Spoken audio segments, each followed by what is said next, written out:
നാടിനെ നടുക്കിയ ക്രൂരത പോലീസിനോട് വിശദീകരിച്ച് വെഞ്ഞാറമൂട് കൂട്ടക്കൊലക്കേസ് പ്രതി അഫാൻ പെൺസുഹൃത്ത് ഫർസാനെയും സഹോദരൻ അഫ്സാനെയും കൊലപ്പെടുത്തും മുൻപ് മറ്റു കൊലപാതകങ്ങളുടെ വിവരങ്ങൾ ഇവരെ അറിയിച്ചിരുന്നു എന്നാണ് മൊഴി.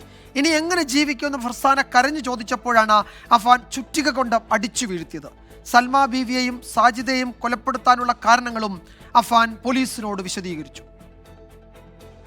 എങ്ങനെയാണ് കൊലപ്പെടുത്തിയതെന്നും കൊലപാതകത്തിന് പ്രകോപനം എന്തെന്നും പോലീസിനോട് പ്രതി അഫാൻ വിശദീകരിച്ചു. മാതാവ് ഷമിയ ആക്രമിച്ചതും സൽമ ബീവി, ലത്തീഫ്, ഭാര്യ സാജിദ ബീവി എന്നിവരെ കൊലപ്പെടുത്തിയതും വീട്ടിലെത്തിയ ഫർസാനയോട് അഫാൻ പറഞ്ഞു. ഫർസാനയെ കൊലപ്പെടുത്തും മുൻപ് സാമ്പത്തിക ബാധ്യതയും ഫർസാനയെ അറിയിച്ചു. ഇനി എങ്ങനെ ജീവിക്കുമെന്ന് കരഞ്ഞുകൊണ്ട് ഫർസാന ചോദിച്ചതിനു പിന്നാലെ ചുറ്റിക കൊണ്ട് ക്രൂരമായി അടിച്ചു വീഴ്ത്തി. കൊലപ്പെടുത്തും മുൻപ് സഹോദരൻ അഫ്സാനോടും ഇക്കാര്യങ്ങൾ പറഞ്ഞു.